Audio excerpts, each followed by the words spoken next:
नमस्कार दोस्तों, हार्दिक स्वागत है आप सभी का फिर से एक बार हमारे चैनल एस्ट्रो ओम पर। दोस्तों, आप लोगों को बताऊंगा कि सोमवार के दिन ऐसे कौन से कार्य करने से भगवान भोलेनाथ नाराज होते हैं। तो वीडियो को पूरा जरूर देखना, क्योंकि भगवान शंकर ही एक भोलेनाथ हैं जो कि थोड़ी सी पूजा पाठ से प्रसन्न हो जाते हैं। संसार में सबसे ज्यादा सेवक सबसे ज्यादा भगवान भोलेनाथ, क्योंकि भोलेनाथ को भोले भी कहते हैं और ये थोड़ी सी पूजा पाठ से प्रसन्न हो जाते हैं। इन्हें और देवी देवताओं की तरह लंबे लंबे अनुष्ठान या फिर पूजा पाठ इनके लिए करने की जरूरत नहीं है। बस एक ही अगर मन से, सच्चे मन से, पूरे विश्वास के साथ भगवान को एक पुष्प चढ़ा देते हैं तो खुश हो जाते हैं और आप जो भी चीज मांगते हैं वो चीज को भगवान भोलेनाथ अवश्य प्रदान करते हैं। इसलिए भगवान भोलेनाथ को दाता कहा जाता है। भगवान भोलेनाथ ने आज तक जितने भी उनके भक्त होंगे, जो भी चीज मांगे, भगवान भोलेनाथ ने वह हर सारे चीज अपने भक्तों को दिए हैं जो कि वह चाहते हैं। तो ध्यान से देखना, आज की वीडियो में बहुत ही सुंदर है।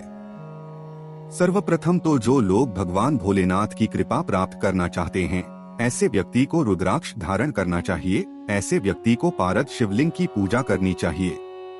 ऐसे व्यक्ति को क्या करना चाहिए? बेल की जो जड़ है ये अवश्य धारण करना चाहिए, क्योंकि हम कई बार वीडियो में बता चुके हैं, बेल की जड़ धारण करने के बाद भोलेनाथ की कृपा प्राप्त होना शुरू हो जाते हैं। तो आज इस वीडियो में आप लोगों को बताना चाहूंगा। बहुत से लोग आप में से कमेंट करते हैं, गुरुजी नवग्रह की पीड़ा है तो नवरात्रा की पीड़ा दूर करने के लिए सोमवार के दिन क्या करना चाहिए? तो अगर सूर्य ग्रह आपको कोई परेशानी, सूर्य ग्रह अगर आपको परेशान करते हैं तो शिवलिंग पर जल अभिषेक करें। शिवलिंग पर जल अभिषेक करने से सूर्य के जो ताप होते हैं, सूर्य के जो अनिष्ट प्रभाव होते हैं, दूर होते हैं। अगर चंद्र आपको परेशान करें तो कच्चे दूध में काले तिल डालकर के शिवलिंग पर अभिषेक करें। चंद्र का जो दुष्प्रभाव है, चंद्र जो आपके ऊपर में बुरे परिणाम दूर हो जाते हैं। अगर मंगल आपको परेशान करते हैं तो के रस से जो शिवलिंग जो अभिषेक करना शुरू कर दीजिए। मंगल के दोष के कारण व्यक्ति में क्या जल्दी से विवाह नहीं होते, मंगलिक दोष हो जाते हैं, ये फिर शादी होते हैं। बहुत से लोगों को आपने देखा होगा, शादी हो जाते हैं, अगर पत्नी को मंगलिक दोष लगाएं तो पति मर जाते हैं। और अगर पति को लगा है तो कितने भी पत्नी ले आए, घर में कितने भी शादी करके उनका डेथ हो जाते हैं, मर जाते हैं। तो मंगल दोष लगने के और भी कारण हैं, जैसे कि मंगल दोष लगते हैं तो व्यक्ति को छोटी छोटी बातों में गुस्सा आने लगते हैं। तो ऐसे व्यक्ति गिलोय की बूटी के रस का अभिषेक जो है शिवलिंग पर करना शुरू कर दीजिए, तो मंगल दोष दूर हो जाते हैं। जिन्हें दोष लगा हो तो विधारा की बूटी के रस से शिवलिंग पर करें। अभी धारा बहुत ही आसानी से मिल जाती है, ढूंढिएगा। बृहस्पति जिनके कमजोर हैं, जैसे कि जिनके गुरु कमजोर हैं, बृहस्पति कमजोर हैं, ऐसे व्यक्ति को आत्महानि होता है, यानी कि मान सम्मान नहीं मिलते। कहीं भी चले जाइए लोग इनकी इज्जत नहीं करते और जो धार्मिक कार्य इन पर इनके मन नहीं लगती। तो ऐसे व्यक्ति अगर एक बार भी अगर कच्चे दूध में हल्दी मिलाकर के शिवलिंग पर अभिषेक कर देते हैं तो बृहस्पति के जो कुप्रभाव में दूर हो जाते हैं। शुक्र के कुप्रभाव को दूर करने के लिए पंचामृत से शिवलिंग पर अभिषेक करने से शुक्र के जो कुप्रभाव दूर होते हैं। जो व्यक्ति जिनके कुंडली में शुक्र कुप्रभाव दिखाते हैं, ऐसे व्यक्ति से वंचित रह जाते हैं। ऐसे व्यक्ति धनवान नहीं बनते, ऐसे व्यक्ति भिखारी हो जाते हैं। तो धनवान बनना चाहते हैं तो भगवान शंकर को किसी भी सोमवार के दिन में पंचामृत से अभिषेक कर देना बहुत ही लाभकारी होता है, धन आने का मार्ग खोलते हैं। शनि से बचने के लिए गन्ने के रस अभिषेक करने से धन से शून्य, जो लोग शनि की पीड़ा से परेशान रहते हैं, ऐसे व्यक्ति शिवलिंग पर गन्ने के रस का अभिषेक करते हैं तो शनि के कुप्रभाव समाप्त होते हैं। ऐसे धर्मशास्त्रों में तत्काल फल देते हैं। ये तत्काल फल देते हैं, आपको शनि के मंत्रों का उच्चारण करने की जरूरत नहीं है। बस भगवान शंकर से प्रार्थना करना और गन्ने का रस अभिषेक कर देना। शनि की कुप्रभाव, शनि की 7.5 अढ़ाइया पवनी दशा जो भी चाहे तत्काल समाप्त होती है। राहु केतु की अगर दशा से परेशान है तो भान से शिवलिंग पर अभिषेक करें, इससे राहु केतु के कुप्रभाव समाप्त होते हैं। जितने भी नवग्रह बताए हैं ये नवग्रह को भगवान शंकर ने स्वयं बना सभी को आशीर्वाद देकर के नवग्रह मंडल स्वयं तैयार किए थे।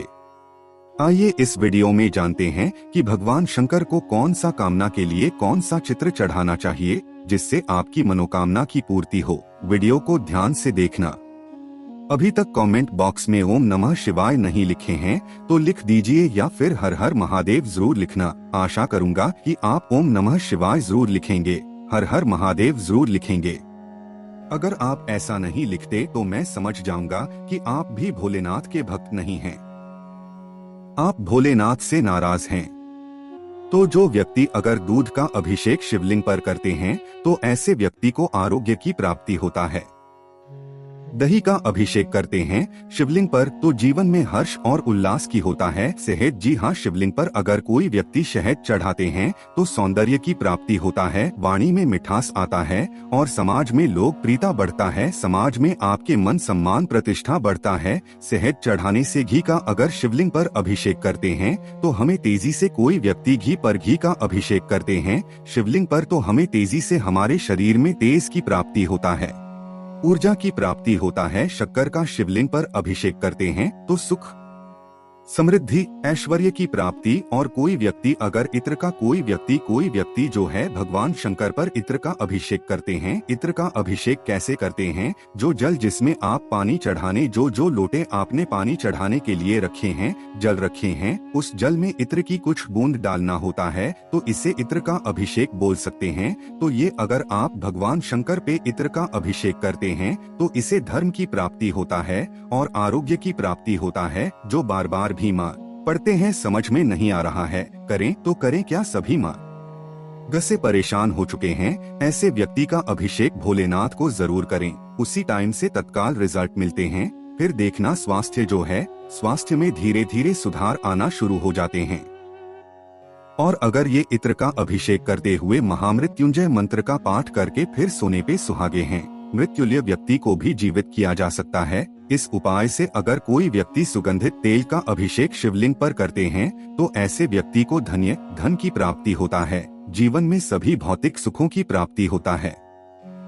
शिवलिंग पर चंदन का अभिषेक करने से हर समाज में यश और मान सम्मान की प्राप्ति होता है। और अगर व्यक्ति केसर अगर अर्पित करते हैं तो दाम्पत्य जीवन सुखमय होता है। विवाह में आने वाले समस्त जो अड़चने होती हैं, जिनकी विवाह में कोई तकलीफ बाधा आ रही है, ऐसे व्यक्ति चढ़ाइए तो बिल्कुल ही अड़चने दूर होती हैं। मनचाहा जीवन साथी प्राप्त होता है। विवाह के जो योग हैं वो शीघ्र बनते हैं। अगर कोई व्यक्ति भांग अगर शिवलिंग पर चढ़ाते हैं तो समस्त पाप जितने भी पूर्व समय में किए गए पाप होते हैं, दोष होते हैं, वो दूर हो जाते हैं। धतूरे चढ़ाते हैं भगवान शंकर को तो पुत्र की प्राप्ति होता है, कुल का नाम रोशन होता है और इससे शंकर के साक्षात आशीर्वाद प्राप्त होते हैं। आंवले का रस अगर आप शिवलिंग पर चढ़ाते हैं तो दीर्घायु की प्राप्ति होता है, आकार मृत्यु कभी नहीं होता। दोस्तों, अभी तक वीडियो को लाइक नहीं किए तो लाइक जरूर कर देना और हमारे चैनल को सब्सक्राइब जरूर कर लेना। गन्ने का रस अभिषेक करने से घर में आपसी जो प्रेम है वो बढ़ता है, धन की भी प्राप्ति होता है। अगर कोई व्यक्ति गेहूं शिवलिंग पर चढ़ाते हैं तो योग्य संतान की प्राप्ति होता है। या फिर जिनके घर में संतान नहीं आ रहे हैं, ऐसे व्यक्ति के घर में संतान की किलकारी बुझने लगते हैं। चावल शिवलिंग पर चढ़ाते हैं तो सुख समृद्धि की प्राप्ति होता है। इसे अक्षत कहा जाता है। न समाप्त होने वाला चावल जरूर चढ़ाना चाहिए, इसे सुख समृद्धि की प्राप्ति होता है और मानव जीवन में सुख समृद्धि जरूर चाहिए। तिल चढ़ाते हैं शिवलिंग पर तो समस्त पापों से हमें मुक्ति मिलती है। पूर्व समय के जो किए गए पाप होते हैं वो मिट जाते हैं। इस वीडियो में मैं आप लोगों को बताना चाहूंगा कि सोमवार के दिन क्या करना चाहिए। तो सोमवार के दिन सिर पर हमें जो है शिवलिंग पर चढ़ा हुआ या फिर कोई भी भस्म होते हैं, शिवलिंग पर लगा करके हमें अपने सर पर जरूर लगाना चाहिए। सोमवार के दिन निवेश करना अच्छा होता है। जी हाँ, बिल्कुल है, आप किसी भी चीज में निवेश कीजिए, इसमें फायदा ही आपको मिलेंगे। सोमवार के दिन जो है सोना या चांदी है। शेयर मार्केट में जो पैसा लगाना है ये अच्छा माना गया है। इस दिन निर्माण भी शुभ आरंभ कर सकते हैं।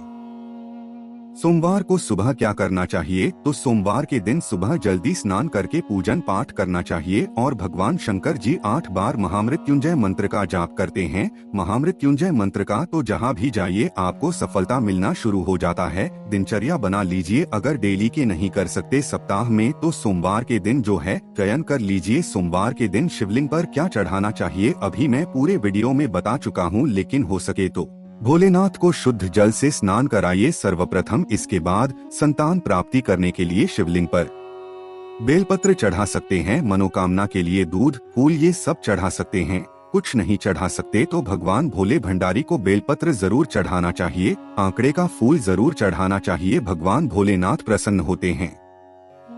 जो भी चीज मांगेंगे वो सारी चीज आपको देंगे। सोमवार को शीघ्र पूजा कैसे करें? तो सुबह जल्दी उठकर के स्नान कर लीजिए। इसके बाद जो है घी का दीपक जलाइए और जैसे जो भी देवी देवताओं की पूजा करते हैं वैसे ही शिवलिंग की पूजा कर सकते हैं।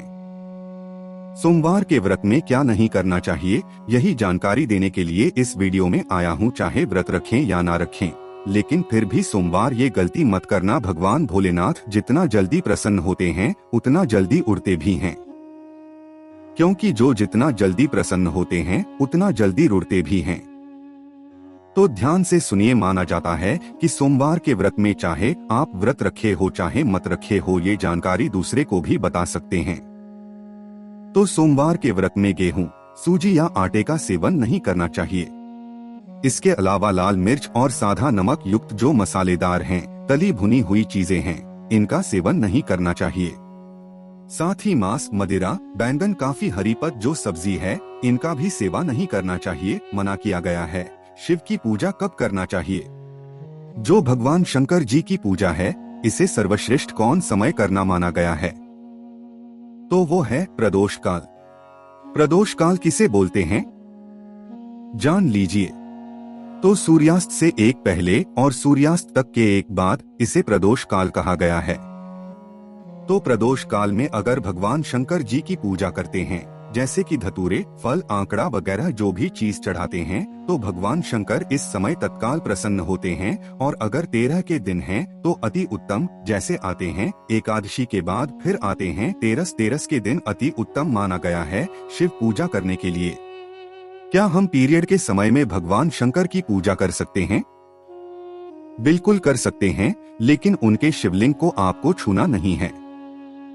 मानस पूजा कर सकते हैं, मन से पूजा कर सकते हैं। शिव को धतूरे का फल अत्यंत प्रिय है। धतूरे के फल चढ़ाने से भगवान शंकर बहुत प्रसन्न होते हैं। शिवलिंग पर जल चढ़ाने के नियम जान लीजिए, अन्यथा भगवान भोलेनाथ के क्रोध का सामना भी करना पड़ सकता है। बहुत से लोग क्या करते हैं, शिवलिंग पर जल चढ़ाते हैं, शिवलिंग पर एक जल रखें और तत्काल जो है सेकंडों नहीं लगते 5 से 10 सेकंड के भीतर में तत्काल वो जल चढ़ा देते हैं। भगवान शंकर पर अगर आप जल अभिषेक करना चाहते हैं तो इसी बात का विशेष ध्यान रखना है। मनोकामना के लिए चढ़ा रहे हैं, इच्छा पूर्ति करने के लिए या फिर भक्ति प्राप्त करने के लिए चढ़ा रहे हैं, तो भगवान शंकर को जल हमेशा जो है धीरे धीरे अर्पित करना चाहिए।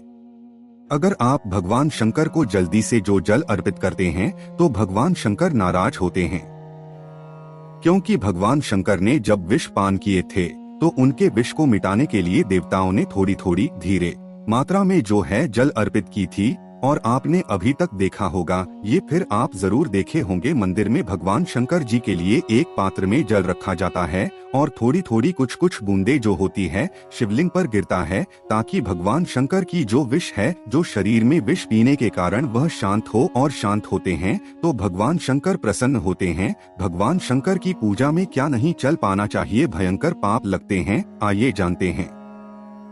फिर मैं वीडियो समाप्त करूंगा। अभी तक कमेंट बॉक्स में ओम नमः शिवाय नहीं लिखे तो लिख देना। तो धर्मशास्त्र हमारे कहते हैं केतकी का फूल भगवान शंकर की पूजा में मत चढ़ाना। जो व्यक्ति केतकी का फूल भगवान शंकर की पूजा में चढ़ाते हैं, ऐसे व्यक्ति को मानहानि होता है, ऐसे व्यक्ति के जीवन में कलंक लगता है। इस बात का विशेष ध्यान रखना। तुलसी के पत्ते चढ़ाने से, अगर भगवान शंकर को तुलसी के पत्ते अगर आप चढ़ा देते हैं तो झूठा प्रेम की प्राप्ति होता है। तुलसी के पत्ते भूल करके शिवलिंग पर नहीं चढ़ाना चाहिए। भगवान शंकर क्रोध होते हैं, और संग से कभी भी जल अभिषेक शिवलिंग पर नहीं करना चाहिए। अगर ऐसे करते हैं तो जो पति पत्नी है तलाक हो जाते हैं। धर्म शास्त्रों में ऐसा लिखे गए हैं, तो भूल से संग से जो है जल अभिषेक शिवलिंग पर नहीं करना चाहिए। कुमकुम या सिंदूर चढ़ाते हैं अगर शिवलिंग पर, तो इससे पति की जो है एक अंग चले जाते हैं, दुर्घटना में एक अंग चले जाते हैं।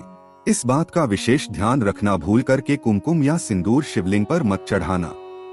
नारियल का पानी भी शिवलिंग पर नहीं चढ़ते और हल्दी भी नहीं चढ़ते। अगर कोई व्यक्ति शिवलिंग पर हल्दी चढ़ाते हैं तो ऐसे व्यक्ति जो विवाह देरी से होते हैं और जिनके विवाह हो चुके हैं, ऐसे व्यक्ति के जीवन में फिर वैवाहिक जीवन में परेशानी आना शुरू हो जाते हैं। तो सोमवार के दिन अगर आप व्रत रखते हैं या फिर भगवान शंकर की पूजन पाठ करते हैं तो इन बातों का विशेष रूप से ध्यान रखना जरूरी है। अगर वीडियो में बताए गए जानकारी अच्छी लगी तो वीडियो को लाइक कीजिए और हाँ, इसे अपने दोस्तों यारों में शेयर करना ना भूलना ताकि उन्हें भी ये जानकारी प्राप्त हो। ओम नमः शिवाय। हर हर महादेव।